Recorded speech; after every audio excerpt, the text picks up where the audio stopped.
Sekarang begini, khawatir di sini di dalam kaidah rumah tangga Islam, ketika seorang wanita dikhawatirkan oleh suami, ini dikhawatirkan ya, artinya kaidah ini, ketetapan ini kemudian mengikat. Hukumnya adalah ketika seorang wanita itu cenderung melakukan kemaksiatan, maka kaidah di Islam, wanita harus mengetahui bahwa dalam dosanya, kan gitu. Bahkan kalau Anda melihat dalam kaidah pengajaran Nabi Musa terhadap kaumnya yang masih ada terjemahannya di dalam kitabmu, wanita yang tidak perawan diapain? Dibunuh. Dinikahi pada malam pertama ternyata dia tidak perawan, diapain? Dibunuh. Itu kaidah dalam sebuah agama yang diwahyukan oleh Allah. Jadi kalau ada seorang istri kecenderungan kemudian melakukan satu kemaksiatan, semisal berzina dengan seorang laki-laki sementara dia punya suami, maka apa ancamannya? Pukul. Wanita soleha ketika sudah mengetahui kemudian kadar hukum Tuhan ini masih mau melakukan perzinahan? Ya tidak dong. Makanya seorang suami itu diperintahkan untuk menjaga keluarga.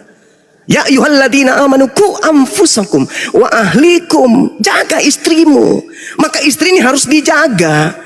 Mama, ya Pak, jangan sampai loh ya, aku melihat ada tanda-tanda kamu suka sama pria itu. Jangan sampai abah ini mukul loh. Iya Pak.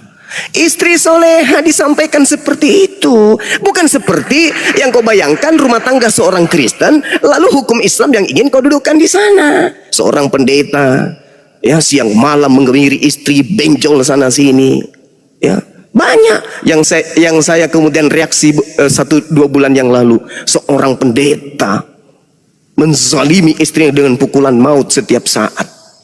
Itu jangan kau dudukkan rumah tangga Kristen di Islam. Enggak, rumah tangga Islam itu diatur sedemikian rupa. Itu yang perlu kamu pahami. Artinya sama seperti jangan kau menyembah ilah lain. Sebab kalau kau menyembah ilah lain, ku masukkan kau ke dalam neraka. Apa bedanya? Di Islam begitu. Kalau kau berzina, kau main zerong, aku punya hak untuk memukul dirimu. Apa yang terjadi? Istri nggak main zerong, takut dipukul sama istri. Ya kalau di agamamu, ayo boleh cerai asalkan apa? Berzina. Berarti ada nggak ancaman? Kutanya dulu sama kamu. Ya? Kutanya, oh iya harus taat kepada suami. Ya? Yes, bukankah di dalam kitabmu dikatakan takutlah kepada suamimu seperti kamu takut kepada Tuhan? Ya, betul. Tetapi bagi suami juga dikatakan bukannya habis itu suaminya pukulin istri. Di dalam Alkitab tidak ada. Alkitab mengatakan, hai suami-suami, kasihilah istrimu. Ya, begitu. Kasihilah istrimu. Kalau dia berzina, menurut Alkitab ya kasihi, tidak dipukul. Kalau berzina juga? Ya iya, Alkitab tidak mengajarkan. Oh bagus, ya udah, oke, bagus. Jadi tolong perhatian saudara-saudara Kristen dimanapun berada. Saudara berarti, kita ini mengakui. Diam dulu. Agama binatang, diam dulu. Jadi menurut saudara ini, kalau istri seorang suami melakukan perzinahan, itu dikasihi sama istri sama suaminya. Nah, ini rumah tangga yang bagus nih di Kristen ini. Itu rumah tangga yang bagus di Kristen. Di Kristen, seorang wanita, seorang istri yang selingkuh itu dikasihi sama suaminya. Pantas aja mereka hidup seperti binatang. Ternyata istri-istri yang berzina itu dikasihi. Tepuk tangan untuk Kristen, tepuk tangan. Iya, memang Kristen agamanya kasih kok. Iya, betul. Jadi Kristen itu kasih. Kalau istri selingkuh dikasihi, disayang. Mama hari ini berapa laki-laki yang nindurin mama? 3 Pak. Istriku sayang, mantap kali lah kekristenanmu ini.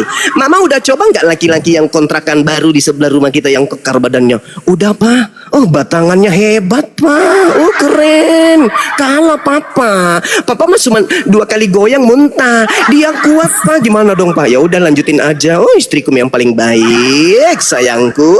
Izinkan Bapak pergi kerja lagi cari duit untuk Mama ya. Nanti selingkuhnya sama yang muda-muda juga ya Ma. Iya Papa. Iya. Papa, iya mah, boleh nggak aku selingkuh sama anak tiriku, anakmu dari istri pertama? Boleh kok mah, boleh sayang, boleh. Asalkan suaranya yang pelan ya, jangan sampai ketahuan sama kambing. Itu ajaran setan, ajaran Kristen begitu. Kalau itu kan Terima justru kasih istrinya sudah sakit, Bang. Kalau itu kan Terima kasih sudah mengakui. Terima kasih sudah mengakui. Ternyata di Kristen selingkuh istri itu boleh. Terima kasih sudah mengakui. Baru malam ini ada seorang Kristen yang betul-betul Kristiani berdasarkan ajaran Kristen. Hai istri, tunduklah kepada suamimu seperti kepada Tuhan, karena suami adalah kepala istri sama seperti Kristus adalah kepala jemaat. Dialah yang menyelamatkan tubuh. Jadi sang istri kemudian kalau dia selingkuh atau dia bersetubuh dengan kuda, sang suami mengasihi. Terima kasih. Aku tidak sanggup lagi mendengarkan ocehanmu. Silakan Anda turun, Anda ke gereja. Dan kalau saya punya pesan, beli kondom, perbanyak kondom di rumah Anda supaya istri Anda tidak kena AIDS. Oke? Tak sanggup aku mendengarkan. Ternyata di Kristen istri boleh selingkuh. Dan kalau dia selingkuh, dikasihi katanya. Kalau istri boleh selingkuh, suami nggak boleh ya? Istri aja boleh, apalagi suami. Pantasan biar tai lalatnya dihafal sama wanita lain. Niatnya ingin menghujat Islam, ternyata lisannya yang menuntun membuka aib agamanya sendiri. Di Islam saya sendiri mengatakan, ya apalagi, silakan. Bang, mau nanya bang. Apalagi? Ini dalam Al-Baqarah 248 bang. Al-Quran lagi. Itu aneh-aneh sekali bang, saya lihatnya. Kamu pakai apa mengatakannya aneh? Saya Ilmu apa? baca artinya. Oh, arti. Al-Baqarah ayat berapa? Saya Indonesia bang, bukan Arab bang. Oh, sayangnya Al-Quran kami original teksnya harus dikaji. Ya, tapi bukan seperti kita mau. belum tentu abang kuasai dia. Insya Allah, meskipun saya tidak kuasai, tapi Bang. saya tidak bodoh seperti Abang kamu. coba. Coba, apa di dalam Al-Quran? Oke, Yang Anda- Al-Baqarah 248 dan Nabi mereka mengatakan kepada mereka sesungguhnya tanda ia akan menjadi raja ialah kembalinya tabut kepadamu dalam terdapat ketenangan dan Tuhanmu dan sisi peninggalan keluarga Musa dan keluarga Harun bahwa malaikat sesungguhnya pada demikian terdapat tanda bagimu jika orang-orang yang beriman. Sejak Apa itu? kapan dalam pimpinan Musa dan raja? Lahum nabiyuhum inna Ini ambil dari mana? ayatiyakumut tabut Sejak kapan dalam sakinatun min rabbikum wa baqiyah mimma taraka alu Musa wa alu Harun tahmiluhul malaika inna fi dzalika laayatan lakum in kuntum mu'minin. Dan Nabi mereka berkata kepada mereka, sesungguhnya tanda kerajaannya ialah datangnya tabut kepadamu yang di dalam terdapat ketenangan dari Tuhanmu dan sisa peninggalan keluarga Musa dan Harun yang dibawa oleh malaikat. Sungguh pada yang demikian itu terdapat tanda kebesaran. Apa yang Anda permasalahkan? Sejak kapan dalam pimpinan Musa ada raja? Ini konfirmasi jelas enggak nih? Apa itu? Dalam tradisi orang Israel dalam perjalanan dari Mesir ke tanah Kanaan tidak ada raja. Apa? Ini tidak ada raja, hanya ada pemimpin. Ini apa yang dikatakan? Sepeninggal keluarga Musa, coy. Nah, terus? Bukan Terus? dikatakan pada zaman Musa. Iya, terus saja. Terus. Nah, di situ dikatakan bahwasanya apa yang datang kepada Nabi Musa yang di dalamnya terdapat ketenangan dari Tuhan dan sisa-sisa peninggalan keluarga Musa dan keluarga Harun yang dibawa oleh malaikat. Sungguh pada yang demikian itu terdapat tanda kebesaran bagimu jika kamu beriman. Apa masalahnya rupanya? Bang, abang baca-baca itu. Sesungguhnya tanda yang menjadi tanda akan menjadi raja. Siap dalam Nabi yang akan mengatakan pada sesungguhnya tanda Apa ia akan itu? menjadi raja. Apa? Sesungguhnya tanda kerajaannya. Sesungguhnya tanda kerajaannya. Apa sih ini orang? Terjemahan pun kau pelintir. Betul bang. Ya, Aku mau terus nanya, tabut sekarang dalam pertanyaan Musa- saya samamu. Bang, Sekarang tabut pertanyaan saya. perjanjian, Bang, Eh. tabut apa belum selesai nih, Bang? Tabut itu masih dalam zamannya Musa, belum ada raja. Astagfirullahalazim, ya Allah yang karim. Ayatnya nyata kali berbunyi, sesungguhnya tanda kerajaannya ialah datangnya tabut kepadamu yang di dalamnya terdapat ketenangan dari Tuhanmu dan sisa peninggalan keluarga Musa dan keluarga Harun yang dibawa oleh malaikat. Bukan zaman Musa ini. Coba kau Iya, baca Bang, di dalam itu- kitab. Oke. Lalu yang raja Coba ini kamu apa? baca 2 Samuel. Itu raja, Bang. Coba kau baca 2 Samuel 6. Oke, Bang, saya ulang, Bang, ya. Dan nabi mereka Udah, mengatakan, sudah. Sudah. Kebenaran Al-Quran terkait ayat ini kamu bisa baca 2 Samuel 6 nomor berapa? Nomor 1 sampai nomor 15. Bagaimana tabut itu datang kepada Nabi Daud alaihi salam. Oke.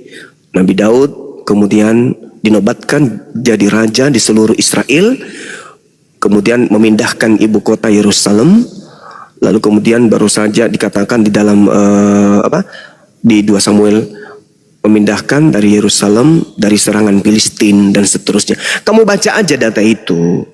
Al-Quran itu tidak pernah keliru. Cuman kapasitas dalam otak, dalam kepala Anda itu tak ada.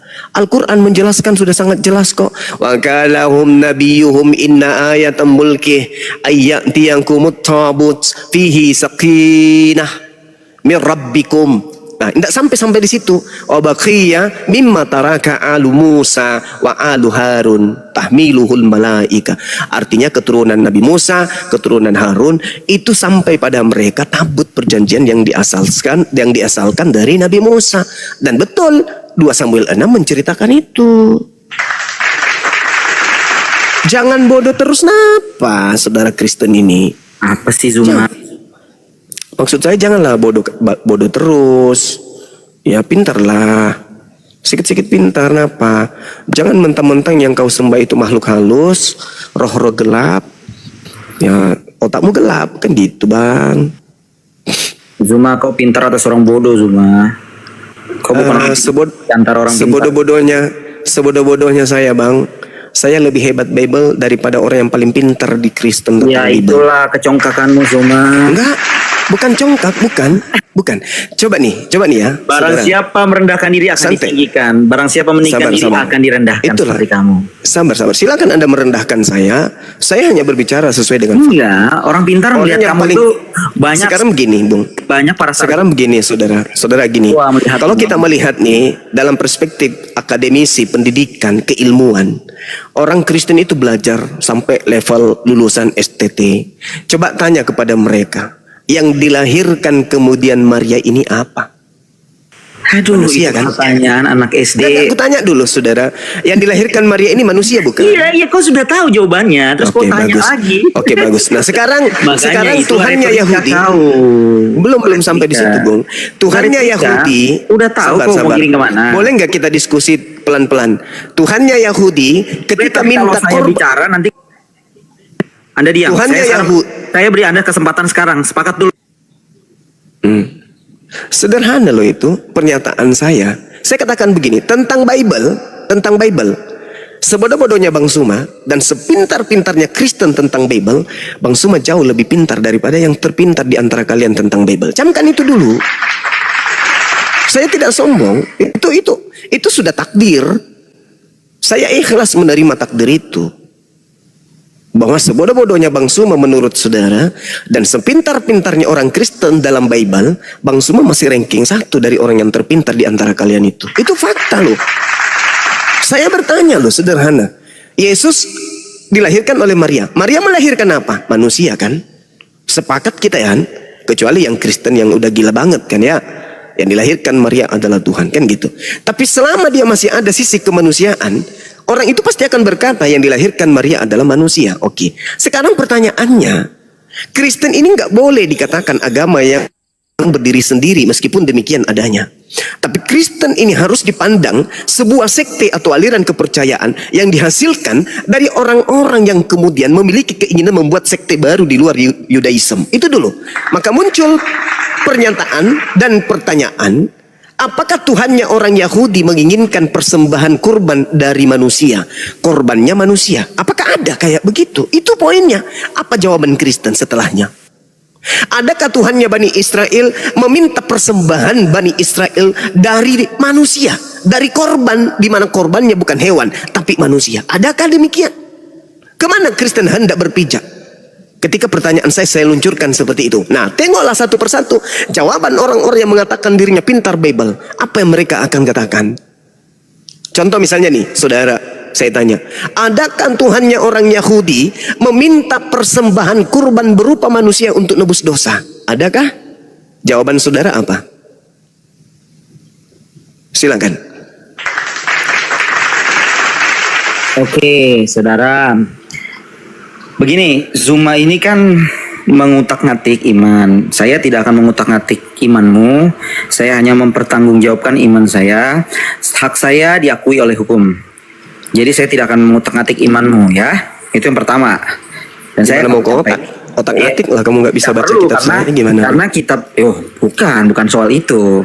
Itu persoalan lain nanti. Semua itu kan bisa dipelajari. Ya udah, kamu Manusia jawab aja, nggak usah banyak pengantar. Ya. Silakan saudara jawab pertanyaan saya.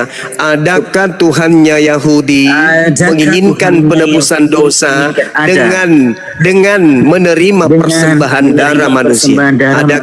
Adakah? Nah, saya jawab. Jawabannya? Saya jawab.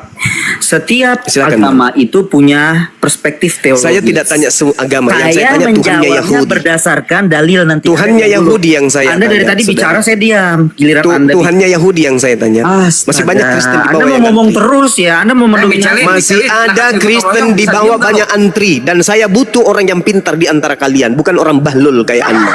Saya tidak butuh retorika.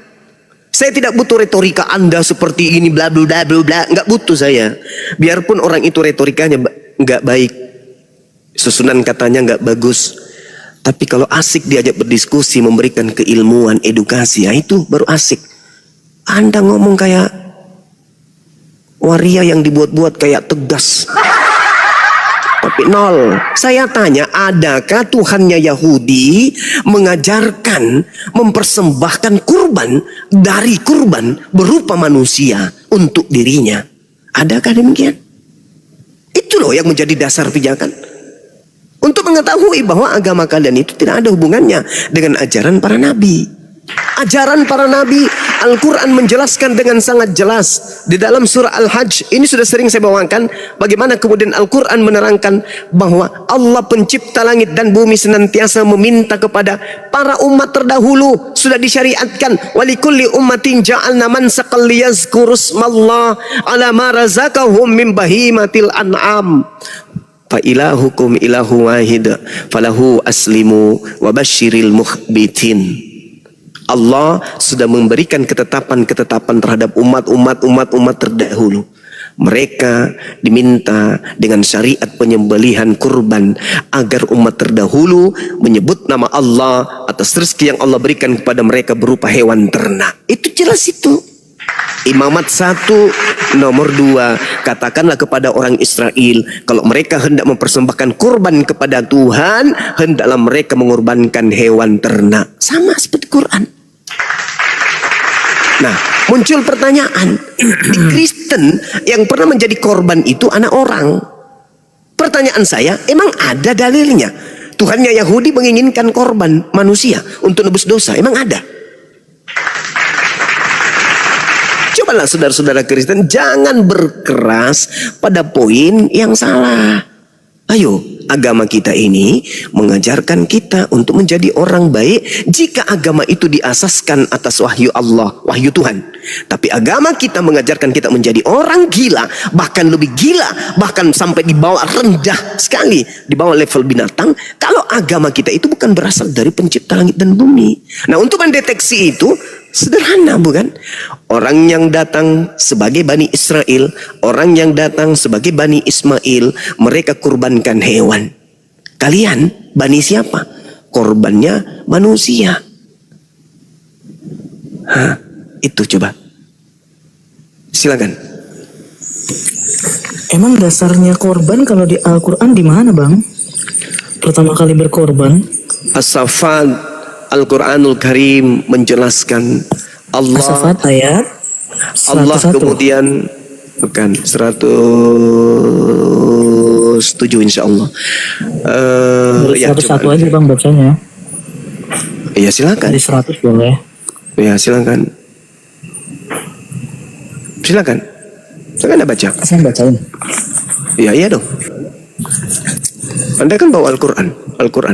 Berarti kan Anda sudah bisa Quran. Silakan. Ya di sini saya baca ininya apa ya? Saya baca Iya kan Anda terjemahan. mana bisa Quran. Silakan. Oke. Ya Tuhanku, anugerahkanlah kepadaku seorang anak yang termasuk orang yang soleh. Maka kami beri kabar gembira kepadanya dengan kelahiran seorang anak yang sangat sabar. Dari tulis namanya ya. Maka ketika anak itu sampai sanggup berusaha bersamanya, Ibrahim berkata, "Wahai anakku, sesungguhnya aku bermimpi bahwa aku menyembelihmu. Maka pikirkanlah bagaimana pendapatmu." Dia menjawab, "Wahai ayahku, lakukanlah apa yang diperintahkan kepadamu.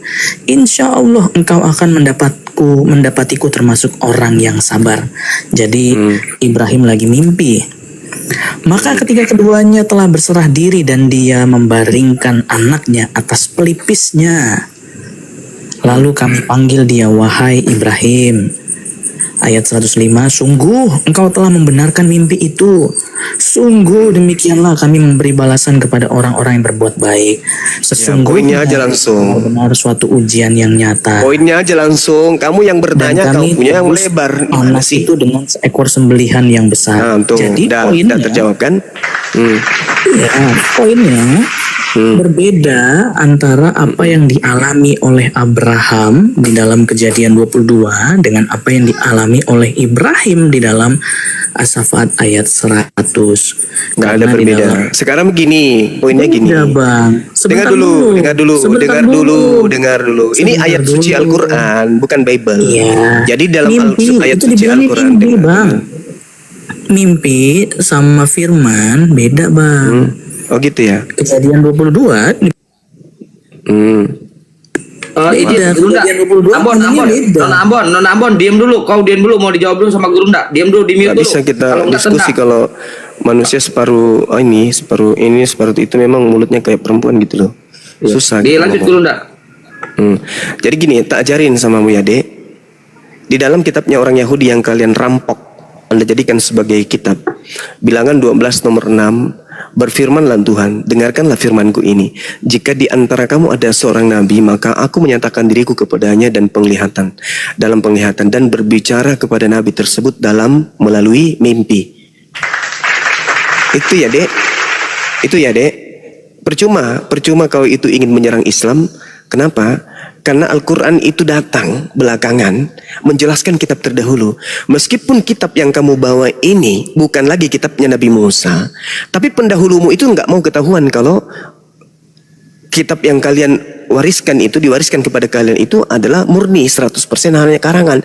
Maka mereka mengutip apa yang mereka suka dari kitabnya orang Yahudi.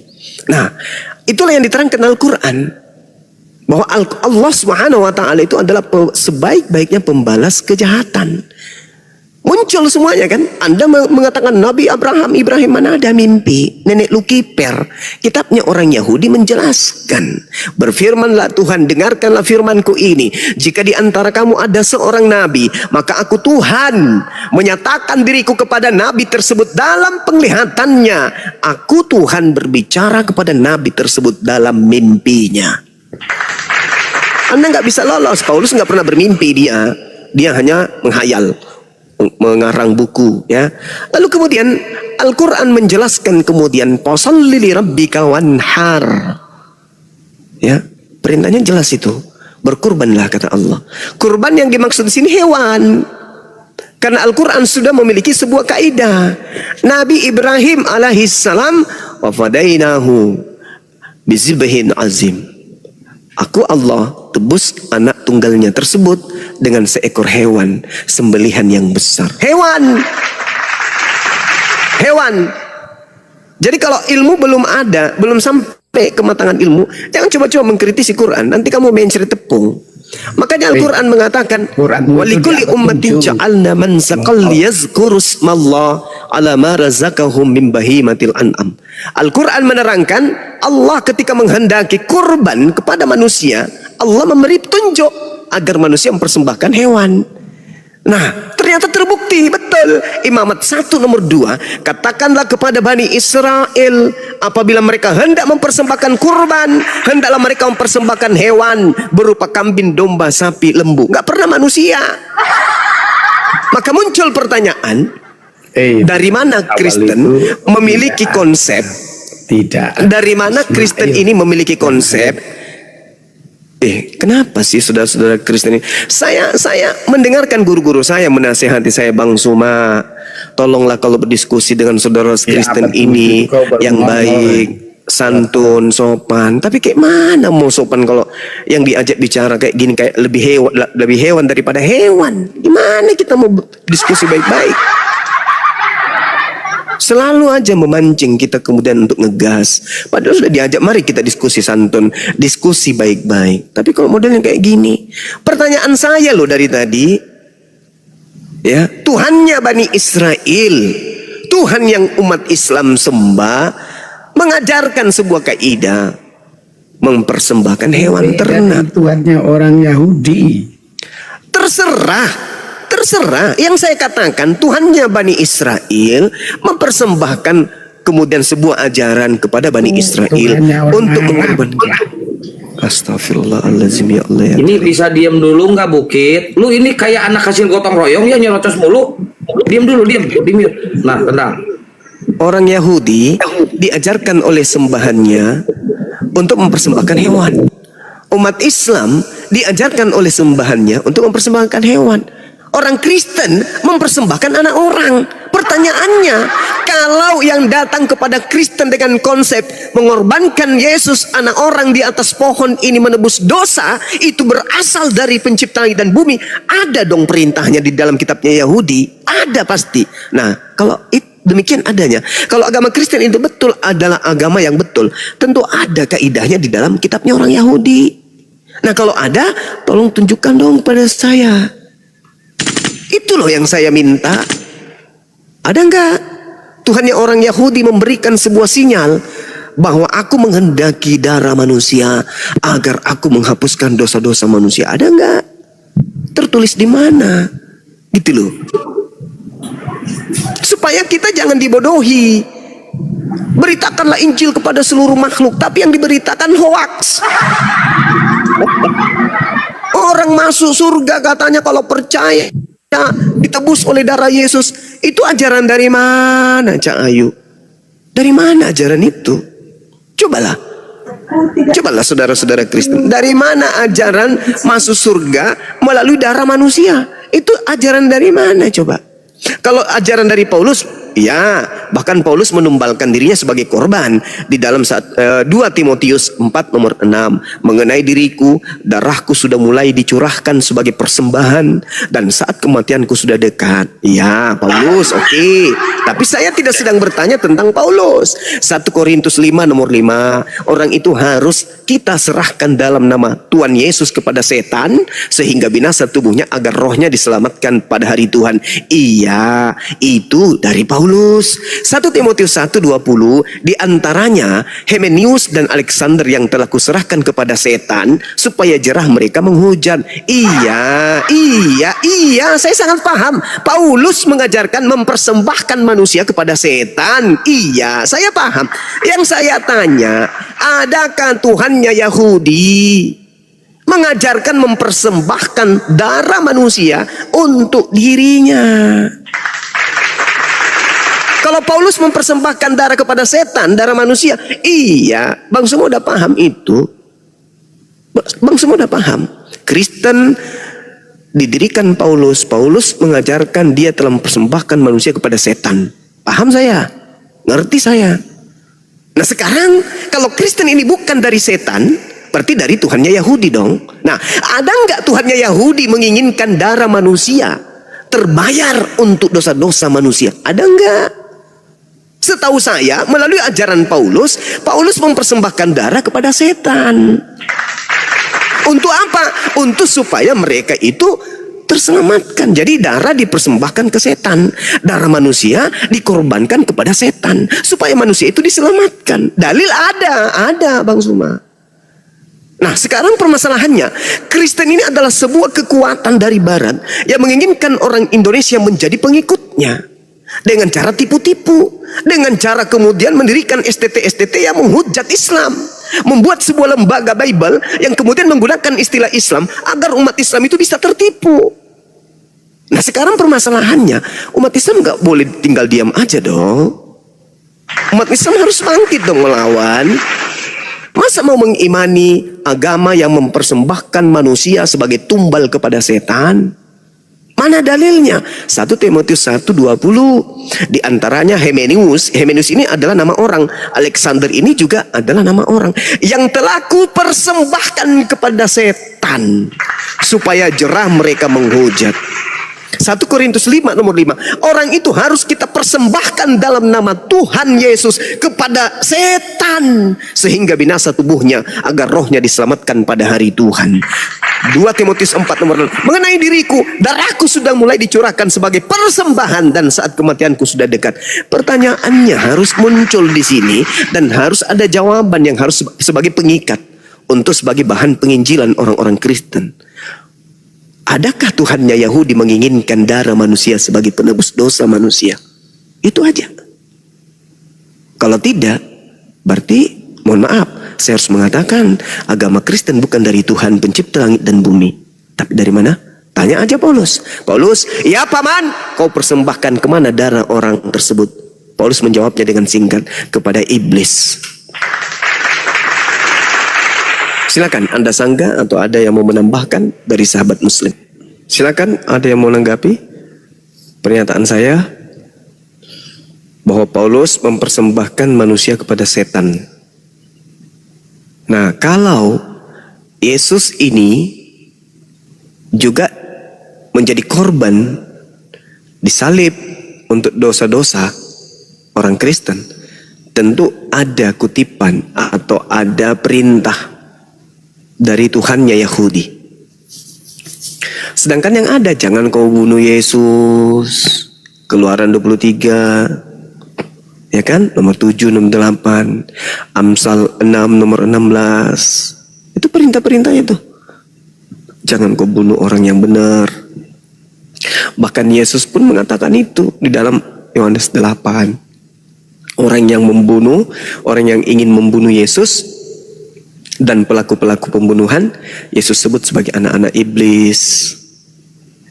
Berarti kalau Yesus mati, berarti Yesus dibunuh oleh iblis.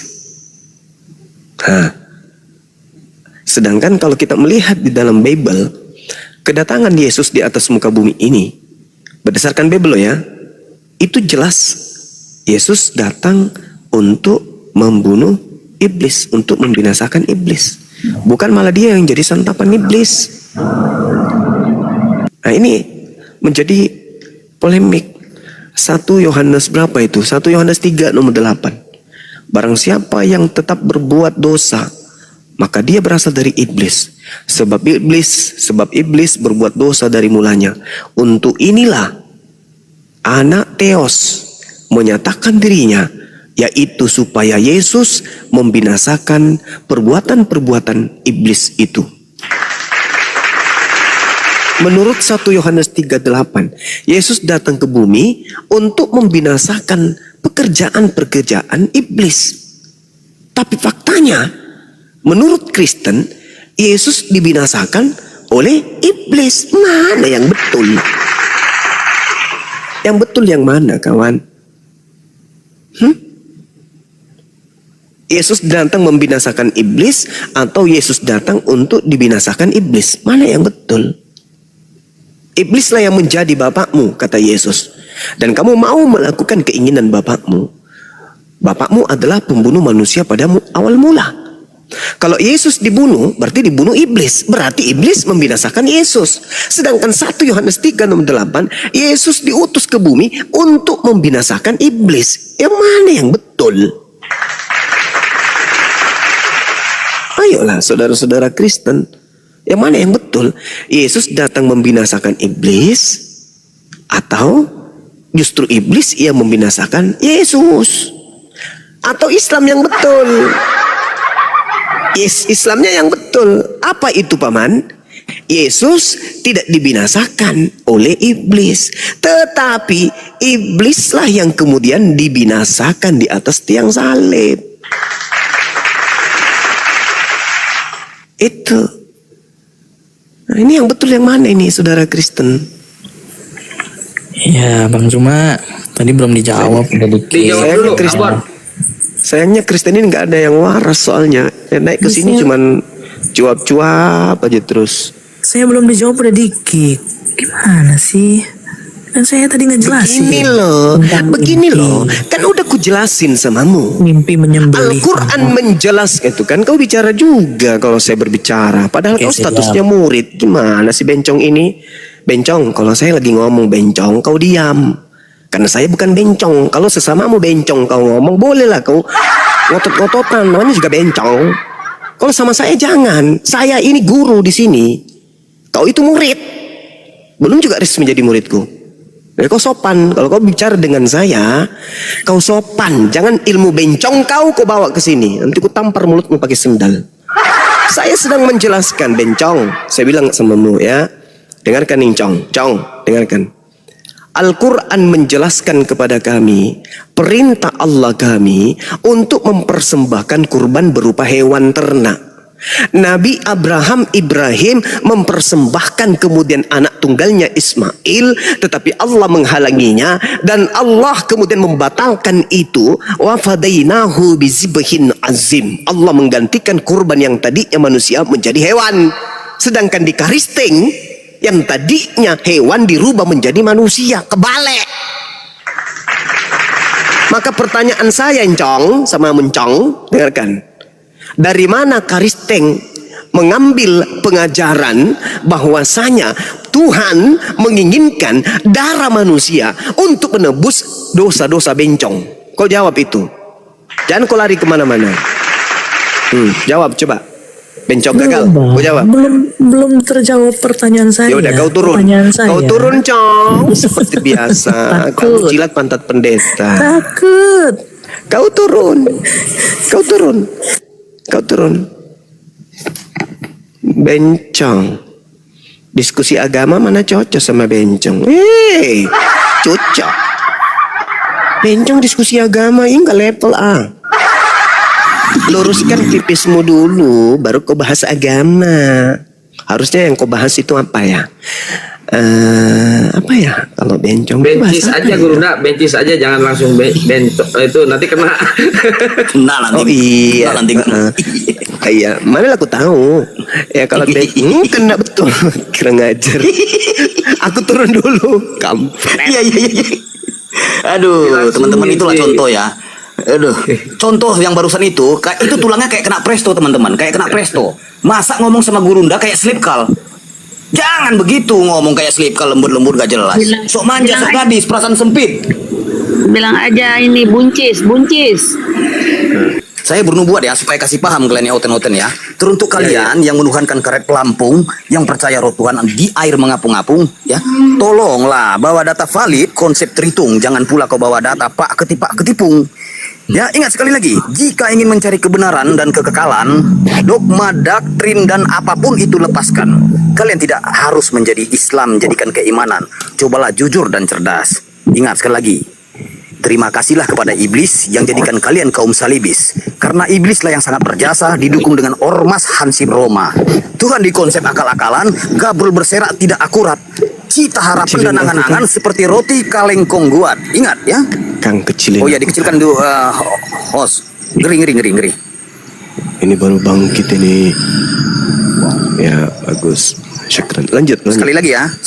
Sekali lagi, jangan pernah belajar pada pendeta. Jika tekstual Bibel lain mengatakan, percuma tak pernah kau baca, naik komal jadi bahan tertawaan.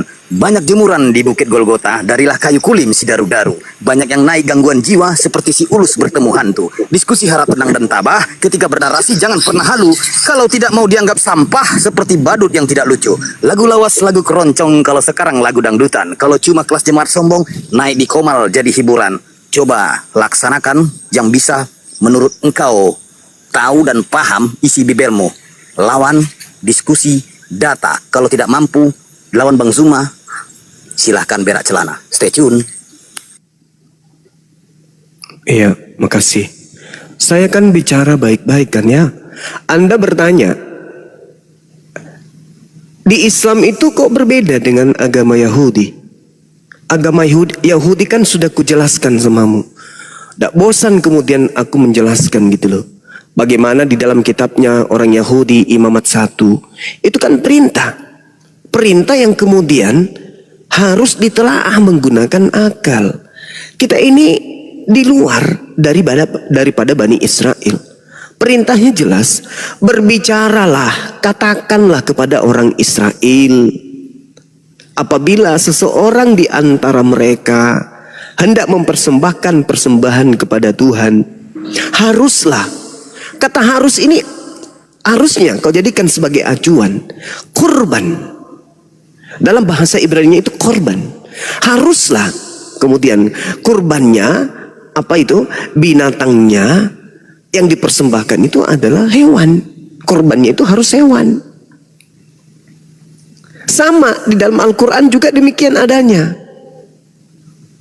Perintahnya itu kurban. Apa kurbannya itu perintahnya hewan. Tadi saya sudah menjelaskan. Al-Quran surah Al-Hajj. Fasalli li rabbika wanhar. Al-Kautsar ayat kedua. Perintahnya kurban jelas. Nah, lalu di Kristen diajarkan. Contoh seperti data-data yang saya sampaikan tadi kepada saudara, bahwasanya bagaimana Paulus ini mengorbankan manusia seperti Alexander kepada iblis. Ada dua kesalahan fatal yang terjadi di sana.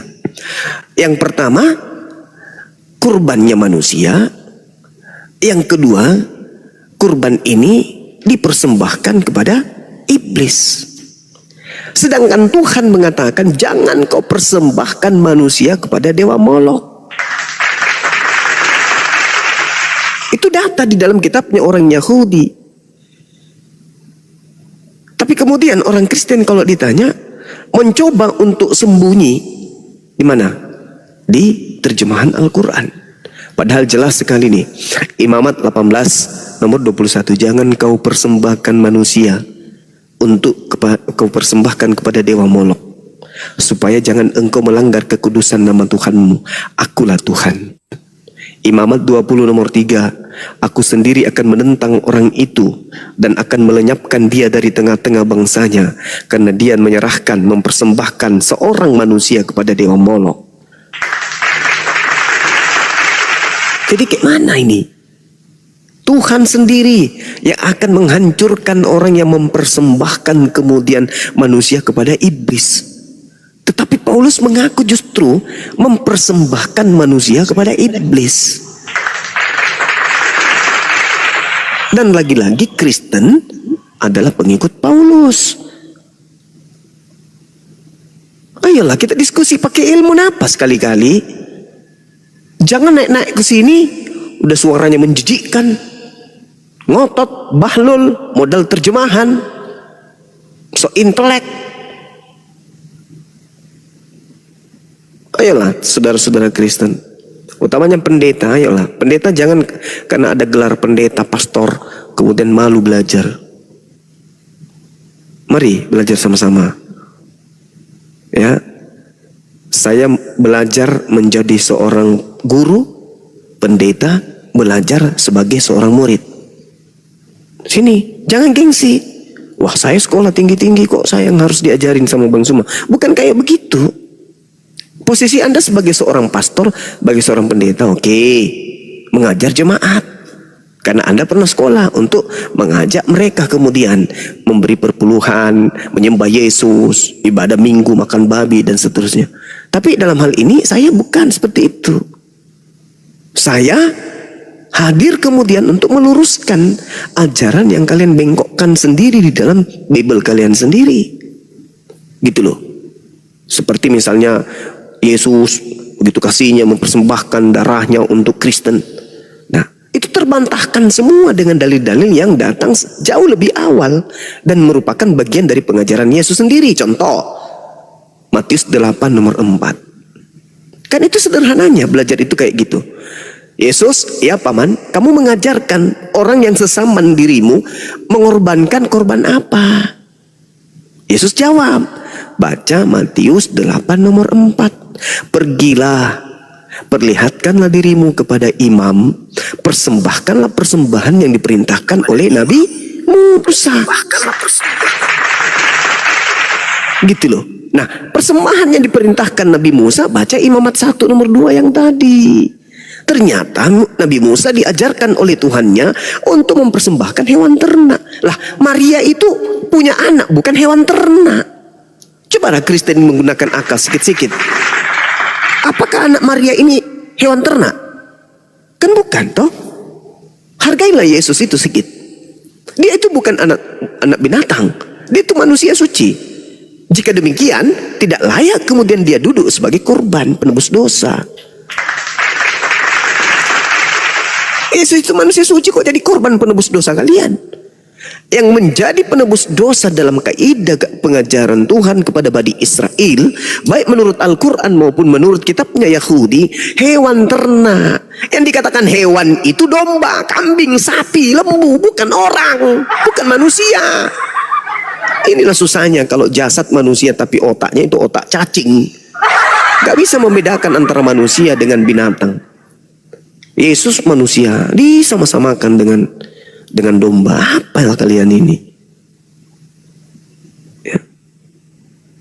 Terus yang diutus ke sini itu yang kayak buncis. Apa? Kayak gitu, menjijikkan. Letoy kali cara bicaranya. Ini belum lepas sih sehingga sandala labagak. Oke, ini Imong sama Nodam, Muslim apa Kristen? Imong. Nodam dibuka mute-nya, Bro.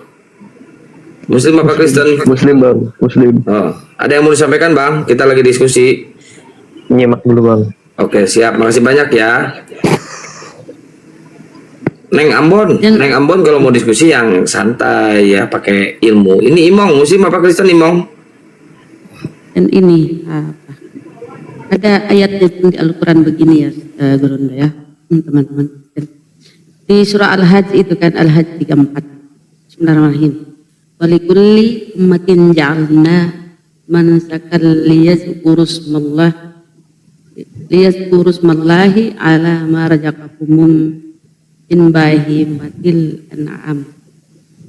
Wa ilahukum ilahun wahidun falahu aslimu wabashir mujabidin. Dan bagi setiap umat telah kami syariatkan penyembelihan kurban agar mereka menyebut nama Allah atas rezeki yang dikarenakan Allah kepada mereka berupa hewan ternak. Jadi selalu hewan. Paten aja nih yang mempersembahkan anak orang loh. Lanjut.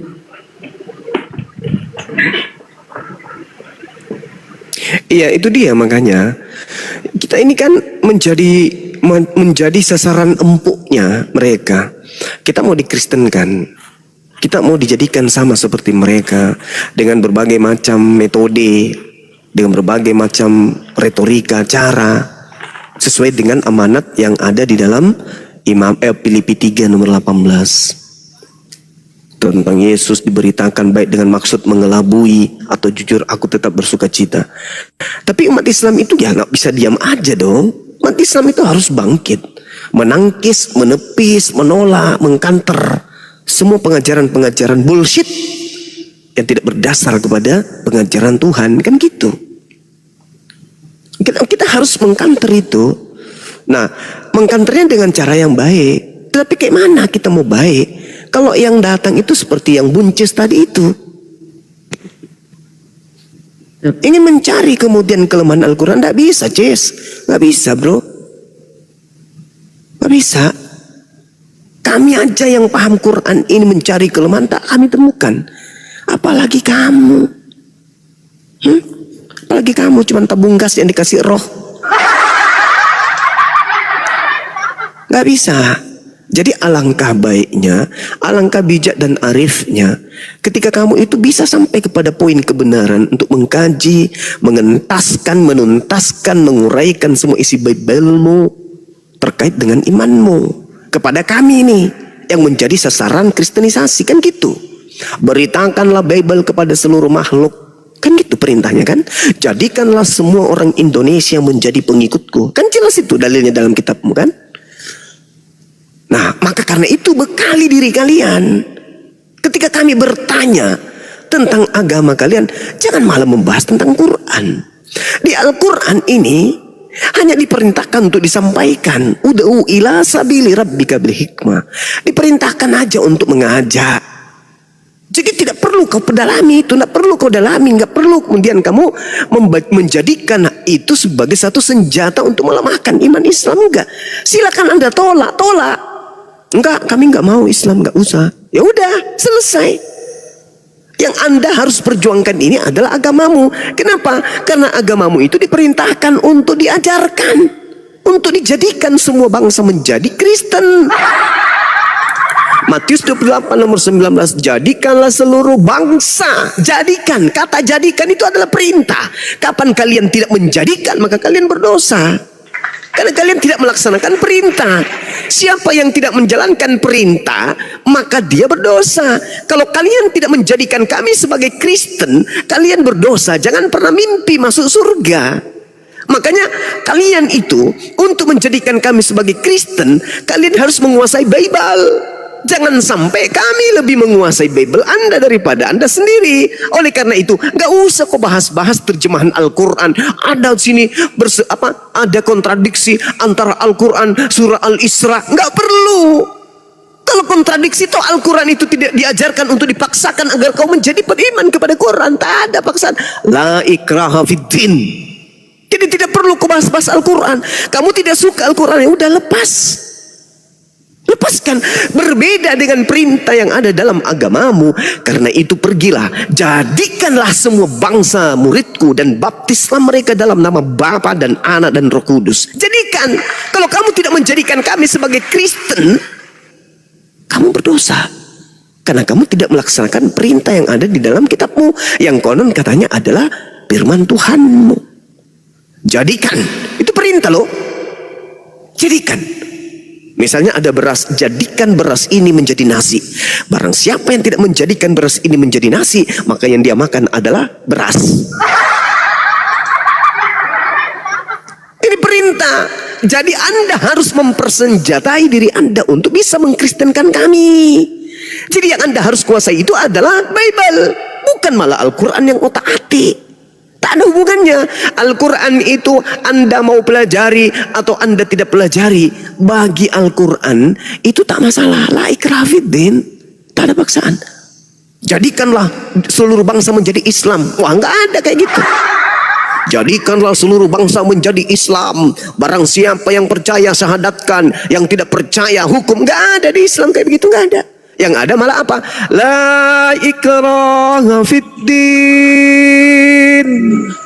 Tak ada paksaan di dalam ajaran agama Islam. Jadi ngapain kamu bahas-bahas terjemahan, mencari kelemahan Islam? Nggak perlu. Yang harus kau bentengi dirimu itu adalah perintah. Kapan-kapannya kamu tidak mampu mengkristenkan bangsa Indonesia, kamu isinya neraka. Karena kamu tidak mentaati perintah. Karena itu pergilah Matteo, jadikanlah seluruh bangsa menjadi muridku. Itu perintah. Jadi kalau kamu tidak berhasil kemudian mengkristenkan saya dan orang-orang Islam di bangsa Indonesia ini, maka Anda gagal menjalankan perintah. Dengan Anda gagal menjalankan perintah, tempat Anda neraka. Cobalah saudara Kristen. Oleh karena itu kami bertanya, kepada kalian. Siapa yang ngajarin kalian beriman kepada konsep akidah yang mengajarkan bahwa dosa manusia ditebus dengan mempersembahkan manusia sebagai penebus dosa? Itu dari mana perintahnya? Sedangkan di dalam kitabnya Yahudi, Imamat 20 nomor 3, Imamat 18 21, tidak boleh mempersembahkan manusia kepada dewa Molok. Boleh nggak mempersembahkan darah manusia kepada Tuhan? Dewa Molok nggak boleh kata Tuhan. Nah, kepada Tuhan boleh nggak? Nggak boleh. Mana dalilnya, Bang? Keluaran 23 nomor 7 nomor 8. Amsal 6 nomor 16. Nggak boleh. Nggak boleh mempersembahkan darah manusia kepada Tuhan. Nggak boleh. Lalu kepada siapa darah Yesus ini dipersembahkan? Nah, lihat ajaran Paulusnya. Paulusnya mempersembahkan darah manusia kepada iblis. Itu lebih punya kewajiban pada diri Anda untuk menjelaskan. Ternyata Paulus mempersembahkan darah manusia kepada iblis. Tuh. Pahami itu. Di mana tertulis? 1 Timotius 1 nomor 20, 1 Korintus 5 nomor 5, 2 Timotius 4 nomor 6. Bahkan Paulus sendiri mengakui di dalam tubuhnya ada seorang iblis yang tugasnya menggocok Paulus. Itu. Jadi kalau Anda mengatakan, kenapa Nabi Muhammad memelihara jin? Dalil, tunjuk mana dalilnya? Kenapa di Islam Islam jin itu adalah Islam? Pertanyaan saya balik, kenapa di dalam tubuh Paulus ada setan yang bertugas menggocok Paulus? Saya bacakan dalilnya. 2 Korintus 12 nomor 7. Dan supaya aku jangan meninggikan diri karena pernyataan-pernyataan yang luar biasa itu, maka aku diberi suatu duri dalam dagingku, yaitu seorang utusan iblis untuk menggocok aku, supaya aku jangan reaksi sendiri, supaya aku jangan meninggikan diri sendiri. Paulus, tokoh dari Kristen yang mengakui di dalam dirinya ada iblis yang bertugas menggocok. Kayak orang main gaplek, kalah dia gocok. Itu loh. Astagfirullah. Iya, Paulus digocok sama iblis. Apa karena itu dia nggak beristri? Kehabisan cairan? Bertanya lo aku. Bertanya lo. Karena di situ dikatakan, untuk itulah aku diberikan seorang utusan iblis untuk menggocok aku, supaya aku jangan meninggikan diri. Maksudnya tidak berdiri kan? Rendah terus dia. OP, matlas. Pantas dia tidak beristri karena dia tidak pernah berdiri. Nah, ini kewajiban kalian untuk mengurai jawaban-jawaban itu supaya kalian bisa menjadikan kami sebagai Kristen. Jangan malah di dalam hadis Bukhari ditelasih begini, boleh menggauli binatang. Di dalam Al-Quran surah Al-Isra ayat 31 begini. Ngapain kau urusin itu lo? Kamu gak dipaksa jadi Islam lo. Kamu dipaksa mengkristenkan kami. Itu. Maka kamu harus membekali diri kalian dengan sehebat-hebatnya untuk menangkis dan menjawab semua pertanyaan Bang Zuma. Supaya saya jatuh cinta. Supaya saya jatuh cinta kepada agamamu, yang dimana kamu dibebani untuk mengkristenkan seluruh bangsa. Tapi kalau begini gayamu, jangankan kau ingin mengkristenkan dan bisa borok-borok mengkristenkan kami, yang ada jemaatmu nanti menjadi muslim semua aku buat. Gitu loh.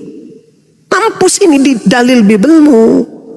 Jadikanlah seluruh bangsa menjadi muridku. Baptislah dalam nama Bapa, Anak dan Roh. Harus kau lakukan itu. Maka ilmumu harus jauh lebih hebat daripada saya. Harus. Supaya saya jatuh cinta kepada agamamu. Karena itu adalah amanat agung, misi, visi dari agamamu, mengkristenkan seluruh bangsa. Saking gilanya untuk mengkristenkan, diperintahkan untuk melakukan penginjilan kepada seluruh makhluk. Ini senjin seluruh makhluk. Ini senjin. Injo di kana makhluk, tiai manusia inji tiai. Nia anjodi kana kongkong, nia tondi kana buaya, kodok, gorilla, padalle, pararang, kak belama, anak cuntili, Kutu gurun. parakang, kutu, kuman-kuman, bakteri, sapi betina, sapi jantan, anak sapi, kakek sapi, tante sapi, sepupu sapi, sapi usia lanjut, sapi yang tidak KB, sapi dan seterusnya.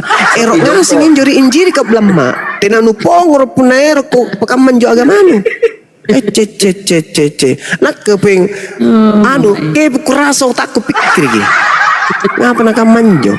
Untuk itu kau harus mempertahankan akidahmu.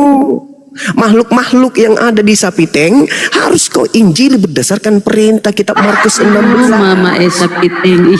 Ya harus. Makhluk-makhluk yang ada dalam kubangan-kubangan itu harus kau injili semua. Nah ini kau harus mempertahankan dirimu. Yang kau bahas Al-Isra, yang kau bahas istri Rasulullah, yang kau bahas hadis.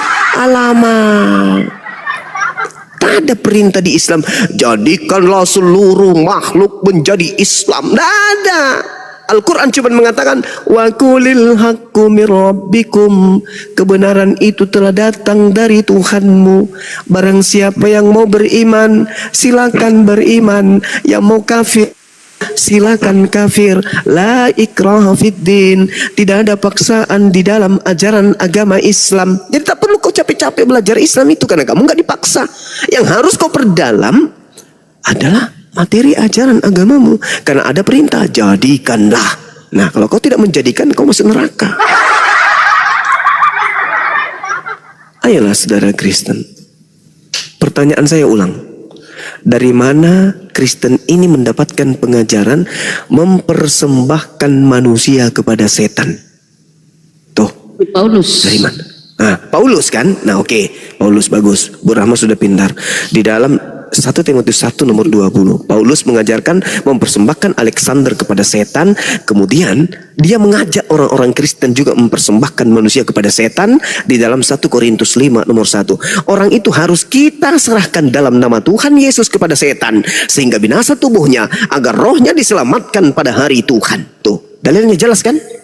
Jelas kan? Jelas.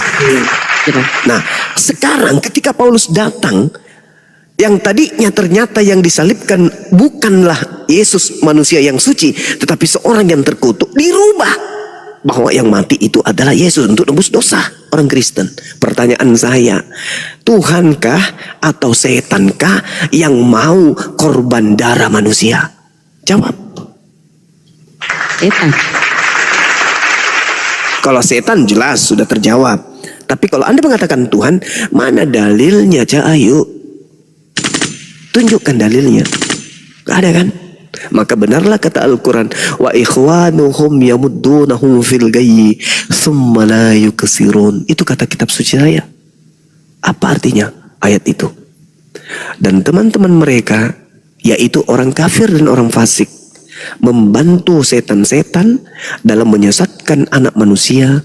Dan mereka teman-teman setan, yaitu orang kafir, tidak henti-hentinya menyesatkan anak keturunan Adam. Ya, seperti itu adanya. Jadi saya berharap ada dari Kristen yang bisa berdiskusi dengan baik dengan saya malam ini atau subuh hari ini. Silakan. Ya baik, ini ada bajak laut, Wahyu sama Slenger, Muslim apa Kristen? Dibuka mute-nya. Dibuka. Assalamualaikum warahmatullahi wabarakatuh. Waalaikumsalam. Waalaikumsalam. Terima kasih untuk saudara host. Sudah bertahun-tahun saya mengikuti Bang Zuma, ini baru kali ini saya bisa naik. Alhamdulillah ada satu kesempatan untuk Bang Zuma dan teman-teman Islam yang lain. Salam sejahtera. Baik, Semoga langsung aja ke poinnya Bang Ya, Slenger, lagi diskusi. Bang Zuma, saya ada pertanyaan ini. Kebetulan untuk si Fulus saya sudah catat apa informasi dari Bang Zuma. Nah, saya mohon karena ini saya menjelaskan ke beberapa saudara-saudara saya masih masih bimbang karena saya sudah dua memualafkan saudara-saudara saya. Alhamdulillah, cuma beliau tidak mau di forum seperti ini karena malu ya. Nah, ini ada adinda saya di Vivi juga memantau pada saat ini. Mohon dijelaskan untuk Wahyu 51, gulungan kita bermaterai, kemudian Yesaya 29, 12:24 yang pernah dijelaskan Bang Suma itu, kemudian hubungannya kan dengan Yohanes 16:7, Yohanes 14:16. Jadi mungkin kalau Bang Suma yang menjelaskan mungkin lebih bisa mantap, bisa merasuk ke hati ya. Semoga bisa mendapatkan hidayah, juga bisa ikut menjadi mu'alaf. Harapan saya seperti itu. Terima kasih untuk semuanya. Monggo kalau diturunkan salam dari Surabaya. Terima kasih Bang Suma, terima kasih. Assalamualaikum warahmatullahi wabarakatuh. Waalaikumsalam warahmatullahi wabarakatuh. Ya, jadi betul menarik ya. Yesaya 29 itu kita nggak perlu menguraikan. Kita hanya bertanya aja kepada saudara Kristen. Ketika dikatakan apabila kitab itu diberikan kepada seorang yang tidak membaca, yang tidak dapat membaca, dengan berkata, bacalah atau ikra, maka ia menjawab, aku tidak dapat membaca. Tolong, ini nubuah. Apabila artinya sesuatu yang akan terjadi. Nah, pertanyaannya, manakah itu terjadi?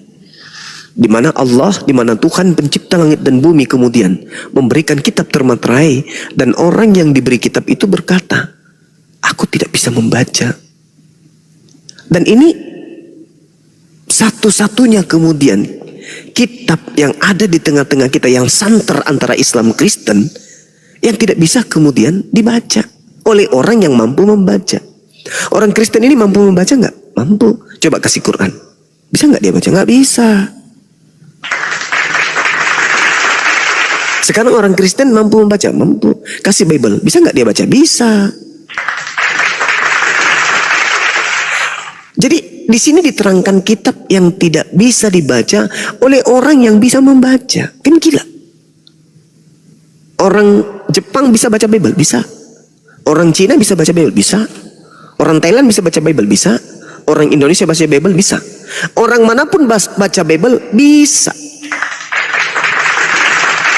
Tapi ketika mereka diberikan kitab termaterai, orang Jepang yang bisa membaca tadi suguhkan Quran, bisa dia baca? Enggak. Jepang terlalu jauh Bang Zuma. Orang yang moncongnya panjang di Indonesia ini, yang suka menghujat Al-Quran, kasih Quran, bisa nggak dia baca? Nggak bisa juga. Jangan di Jepang, di Indonesia aja. Para penghujat ini bisa nggak baca Quran? Nggak bisa. Artinya bahwa ketika terjadi sebuah pembicaraan di dalam kitabnya orang Yahudi, apabila kitab itu diberikan kepada seorang yang tidak dapat membaca dengan mengatakan Iqra, baca, maka ia akan menjawab, aku tidak dapat membaca. Nah, sekarang itu terjadi di mana? Nabi mana yang pernah mendapatkan kitab seperti ini? Nabi Musa kah? Kaumnya bisa membacanya. Orang-orang bisa membacanya. Dan itu tidak pernah terjadi. Nabi Musa pernah diperintahkan membaca. Wahai Nabi Musa, ya paman, Iqra, baca. Gak bisa. Gak ada yang di dalam sejarahnya Nabi Musa seperti itu. Daud tak ada. Salomo tak ada. Yesaya pun tak ada. Samuel, Daniel, Harun tak ada. Yesus tak ada. Tapi kalau kepada baginda Rasulullah Muhammad SAW, Iqra bismi rabbikal ladzi khalaqal insana min 'alaq. Iqra wa rabbukal akram alladzi 'allama bil qalami 'allamal insana ma lam ya'lam. Kalla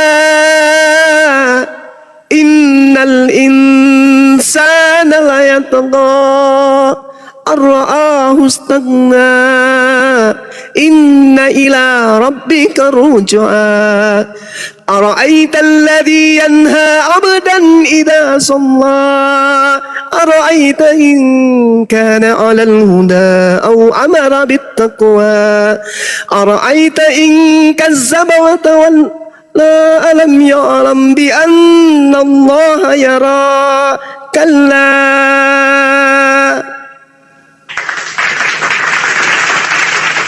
Jelas. Ada yang selain daripada Nabi Muhammad? Tak ada. Subhanallah. Begitu juga kalau ada yang diterangkan di dalam kitab Wahyu berapa tadi? Kitab Wahyu 5, data nomor 1. Aku melihat di tangan kanan dia yang duduk di atas takhta sebuah gulungan kitab yang ditulisi di sebelah dalam dan di sebelah luar, dan dimeterai dengan 7 materai. Itu juga nggak ada juga.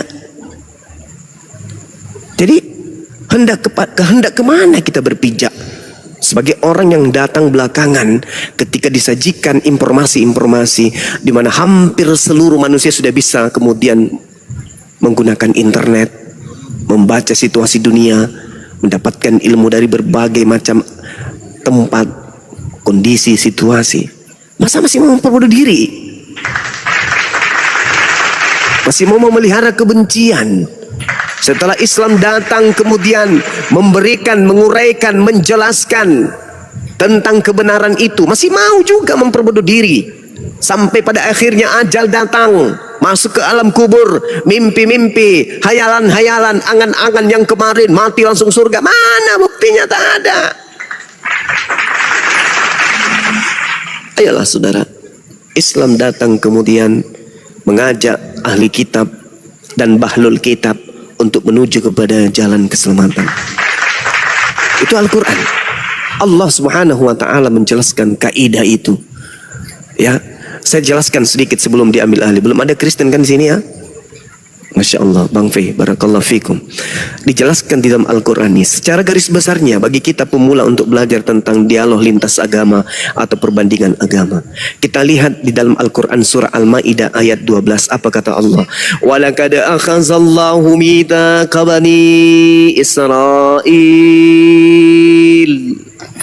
wa ba'athna minhum عشر نقيبا وقال الله إني معكم لئن أقمتم الصلاة وآتيتم الزكاة وآمنتم برسلي وعزرتموهم وأقرضتم الله قرضا حسنا لأكفرن عنكم سيئاتكم ولأدخلنكم جنات تجري من تحتها الأنهار فمن كفر بعد ذلك منكم فقد ضل سواء السبيل.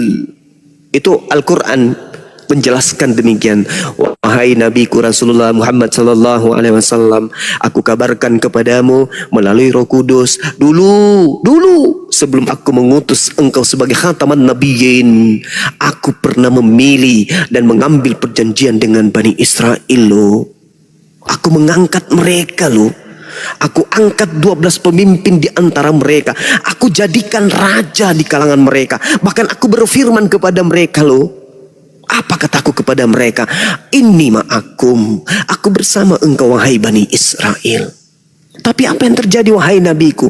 Bima naqdihim mitsaqahum la'annahum wa ja'alna qulubahum qasiyah. Tetapi mereka wahai nabiku, kamu tahu, mereka melanggar janji itu. Maka apa yang terjadi? Aku melaknat mereka wahai Rasulku Muhammad. Aku buat hati mereka keras membatu karena mereka suka mengubah firmanku dari tempatnya. Mereka sengaja melupakan sebagian firman yang telah kuperingatkan kepada mereka.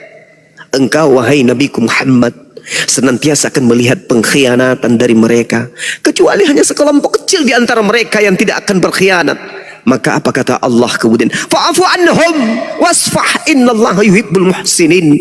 Maafkanlah mereka wahai nabiku, biarkanlah mereka, sungguh Allah menyukai orang-orang yang berbuat baik. Lalu apakah selesai sampai di situ? Enggak.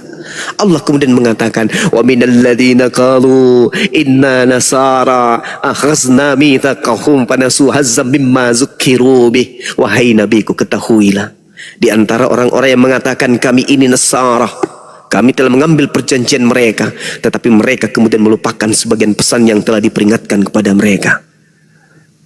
Syukran Bang Fei. Maka kami timbulkan permusuhan dan kebencian di antara mereka. Lihatlah wahai Nabiku Muhammad, saking bencinya, saking adanya permusuhan di antara mereka, mereka lihat ada ribuan sekte. Kenapa sekte-sekte itu banyak wahai nabiku? Karena mereka kemudian mengingkari dan melupakan peringatanku. Maka aku timbulkan permusuhan dan kebencian di antara mereka. Sampai mana? Sampai di kiamat. Tapi wahai nabiku, aku membekalimu dengan seruan agar mereka bisa terselamatkan orang-orang di antara mereka yang masih ingin mau diselamatkan. Apa seruanku?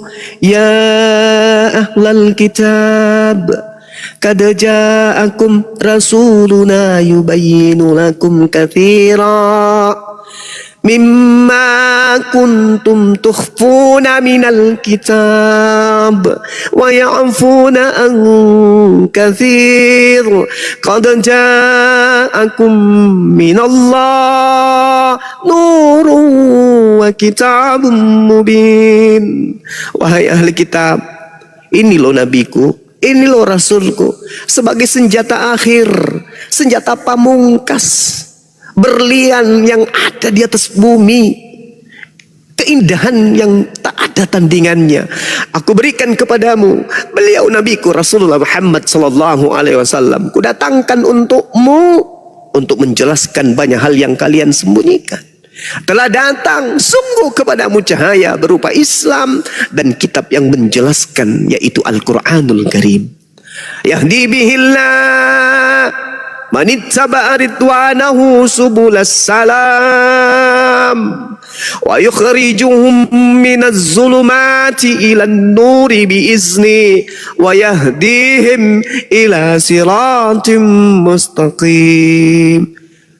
Aku juga katakan kepadamu, wahai nabiku, seruanku itu juga berupa, aku katakan kepada mereka, kitab yang aku berikan kepadamu yaitu kitab termeterai berupa Quran. Kitab itulah yang aku berikan sebagai petunjuk akhir kepada seluruh manusia yang mengikuti keridaanku kepada jalan keselamatan. Dan dengan Al-Quran yang datang kepadamu, wahai nabiku Muhammad, aku mengeluarkan hamba-hambaku itu dari gelap gulita kepada cahaya dengan izinku dan menunjukkan kepada jalan yang lurus.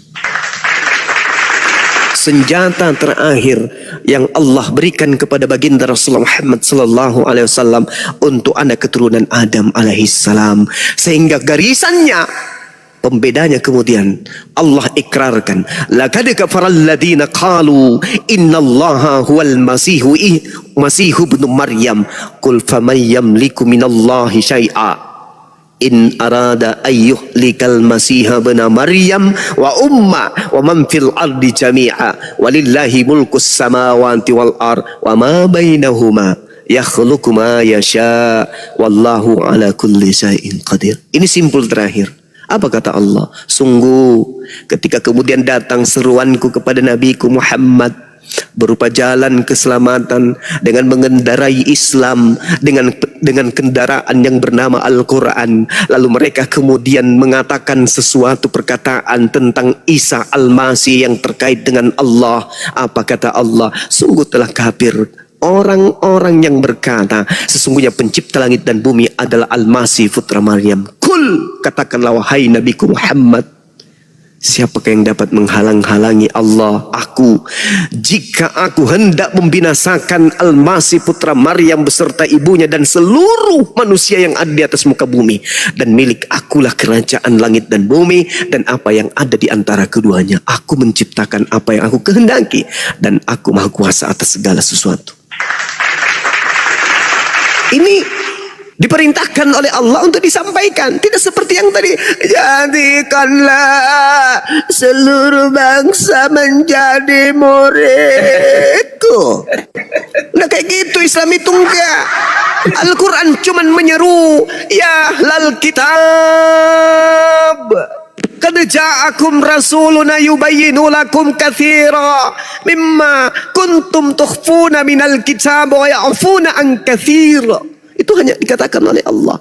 Wahai ahli kitab, syukran sahabat P, sungguh Rasul kami Nabi Muhammad telah datang kepadamu, menjelaskan kepadamu banyak hal dari isi kitab yang kamu sembunyikan, dan banyak pula yang dibiarkannya untuk tidak dijelaskan. Sungguh telah datang kepadamu cahaya berupa Islam dan kitab yang menjelaskan, yaitu Al-Quran.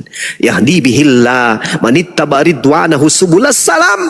Dengan Al-Quran itu Allah memberi petunjuk kepada orang yang mengikuti keridaannya. Yang mengikuti aja, yang tidak mengikuti enggak juga. La ikraha fiddin. Al-Quran hanya petunjuk bagi orang yang mengikuti keridaan kepada jalan keselamatan. Tidak sama seperti yang tadi. Jadikanlah seluruh bangsa menjadi muridku. Yang percaya dibaptis, yang tidak percaya dihukum. Subhanallah. Jadi saudara-saudara Kristen ini tidak perlu Anda susah payah mana kelemahan di Islam. Nggak perlu kau cari kelemahan, karena tak ada paksaan untuk Anda berislam. Tak perlu. Yang harusnya kamu cari adalah apa kelemahan Bibelku, di mana harus aku tutupi, apa yang harus aku lakukan, upaya apa yang harus aku berikan supaya agama Kristen ini terlihat sempurna, agar mereka semuanya bisa menjadi pengikut Yesus. Itu yang harus kamu perjuangkan. Ketika Bang Suma menghantam Paulus itu adalah nabi yang mengatakan dia berkata bukan atas firman Tuhan, maka aku harus membackup pernyataan Paulus itu dengan dalil ini. Itu yang harus Anda siapkan. Ketika kemudian Bang Suma mengatakan bahwa Yesus berkata, waspadalah kepada Yesus palsu yang datang menyesatkan banyak orang, maka aku Kristen harus mempertahankan senjata dengan menggunakan dalil-dalil ini. Itu yang harus Anda bekali diri Anda, bukan malah ke Al-Quran. Konon Al-Quran itu membacanya pun tak sanggup, malah kau bahas-bahas Al-Quran. Yang ada nanti jatuhnya kamu menjadi penghujat, penista. Habis itu Anda menyalah-nyalahkan polisi. Wah, kalau kami membahas Al-Quran langsung ditangkap loh. Gimana kamu nggak ditangkap? Ilmumu nggak ada membahas Al-Quran tapi menghujat Al-Quran. Ya ditangkaplah. Hapuskan 300 ayat-ayat Al-Quran. Apa pula? Al-Quran itu adalah dongeng. Apa pula? Membacanya pun kau tak sanggup. Jadi jangan kau gunakan kaidah itu. Yang harus kau perjuangkan adalah Matius 28 nomor 19. Jadikanlah seluruh bangsa menjadi muridku. Baptislah dia di dalam nama Bapa, nama Anak, dan nama Roh Kudus. Itu yang harus Anda perjuangkan, sehingga seluruh orang Islam yang ada di Indonesia ini bisa menjadi Kristen. Pertahankan akidah Anda kemudian. Pertahankan kemudian agama Anda untuk supaya dianut oleh semua orang. Dengan cara apa? Membantah semua argumentasi Bang Zuma dan kawan-kawannya apologet Islam. Kalau Anda menemukan sesuatu yang keliru menurut hitungan tafsiran pengetahuan Anda tentang Al-Quran, ya silakan aja, toh Anda dipaksakan. Yang harus Anda pertahankan ya ini, di mana Anda harus memaksakan. Jadikanlah seluruh bangsa menjadi muridku. Itu paksaan. Itu paksaan. Jadikanlah seluruh bangsa menjadi muridku. Itu pemaksaan, Cak Ayu.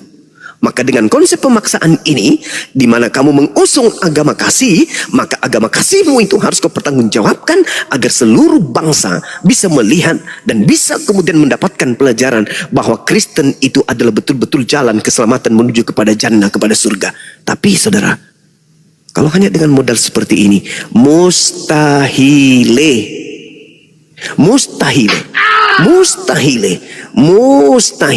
kau bisa menjadikan seluruh bangsa menjadi Kristen. Kenapa? Lah kamu sendiri nggak paham kitabmu. Kamu sendiri nggak paham isi Bibelmu. Ketika saya bernarasi yang kau tanya apa itu tertulis di mana, Cayu? Bagaimana kau bisa mengkristenkan seluruh bangsa? Sedangkan 1 tambah 1 tambah 1 aja kamu nggak bisa jawab. Gimana, Cayu? Jadi percuma aja kemudian kamu itu mempelajari Bibelmu, karena kamu tak sanggup mengkristenkan seluruh bangsa. Orang cuman bertanya sepele aja kalian udah kelabakan. Bagaimana tidak? Kenapa? Fakta sejarah mengukir dengan indah. Umat Islam itu cinta dengan kitab sucinya. Umat Islam itu sayang dengan kitab sucinya. Umat Islam tidur, duduk, berjalan, berbaring dengan kitab sucinya. Siang dengan Al-Quran, malam dengan Al-Quran, pagi dengan Al-Quran, kalbunya dengan Al-Quran, bernapas pun dengan Al-Quran. Wa qalatil yahudu wan nasara nahnu abna'ullah wa ahibba'u. Umat Islam memahami kitab sucinya, memahami kemudian bacaan Qurannya. Begitu salah bacaan ditegur sama yang lain, karena mereka cinta kepada kitab suci. Kalau kalian Kalian cinta dengan Bible? Nggak ada sedikit pun kecintaan. Nggak ada nampak kecintaan pada dirinya. Anda mengetahui membaca original teksnya aja kagak. Boro-boro original teksnya yang bahasa Indonesia yang direvisi dari tahun ke tahun aja nggak paham Anda itu. Bagaimana Anda bisa mengkristenkan seluruh bangsa sementara Anda sendiri buta tentang Bible, buta aksara Bible kalian itu? Bagaimana Anda bisa kemudian menjadikan seluruh bangsa menjadi Kristen? Gak bisa. Gak bisa. Apalagi sekarang sudah hadir di tengah-tengah kalian Bang Suma. Berat, paman. Susah. Pendeta bayaran aja pada mencret. Gimana dong? Ya, kesimpulan akhirnya kalian terlanjur Kristen. Pertanyaan lanjutannya adalah, mau tidak kalian belajar? Masya Allah. Wow, Masya Allah. Syukran. Mau tidak kalian itu belajar? Syukran. Atau mau detik-detik kehidupan di dunia ini mengantarkanmu justru ke neraka? Itulah ya teman-teman, pertanyaan yang sangat-sangat penting dan wajib untuk saudara Kristen jawab. Kenapa kemudian orang Kristen didoktrin dan didogma penebusan dosa dengan menggunakan manusia, dan kenapa implementasi kepercayaan Paulus dengan PD-nya mengatakan bahwa dia telah mempersembahkan manusia kepada iblis, dan kenapa dalam diri Paulus itu selalu digocok sama setan. Oh Mama gimana rasanya setan menggocok? Halusinasi. Pening pun Baik, aku. Bang Selenger, gimana Bang Selenger atas jawaban dari Guru Danjuma, Bang Selenger? Masya Allah, ini udah tumpah-tumpah ini ayat nih, mantap ini. Masya Allah, Masya Allah. Bang Selenger. Ya, alhamdulillah. Nanti biar dipertimbangkan. Kebetulan saya telepon pakai satu HP-nya lagi, masih malu, malah saya suruh naik. Silahkan tanya-tanya gitu ya. Tapi insya Allah nanti pasti akan direnungkan kembali karena sudah mendekati kira-kira sudah 75% lah. Soalnya kalau soal si Fulus kan sering saya bahas, saya hafal banget itu apa yang disampaikan Bang Suma, selalu saya catat. Bang Abu Yastro, Mbak Natalia, Uni Riva, semua saya ikuti. Bang Dalpo kalau pagi saya ikuti semua. Jadi saya banyak menambah ilmu, saya bisa membantu untuk menjelaskan kepada saudara-saudara saya. Kebetulan banyak sekali saudara-saudara saya yang Katolik, terutama bukan Protestan. Di Katolik ada Protestan beberapa, cuman yang terbanyak dari Katolik. Demikian, semoga puas. Nanti akan saya kontak lagi. Satu ketika mungkin juga bisa live juga. Saya sedikit saya bujuk karena apa yang jadi keraguan mungkin bisa ditanyakan sama yang ahlinya, karena saya sendiri kan kurang ahli dalam hal ini. Demikian untuk Bang Hos dan Bang Suma, terima kasih banyak, sehat selalu. Semoga Allah betul-betul melimpahkan rahmat buat semua Bang Suma dan teman-teman. Jadi tetap semangat, sehat selalu. Insya Allah ini amat sangat berguna sekali. Saya bersyukur dengan adanya saudara-saudara kita dari Apologet Islam yang banyak sekali membantu mencerahkan saudara-saudara kita dari kaum Nasrani.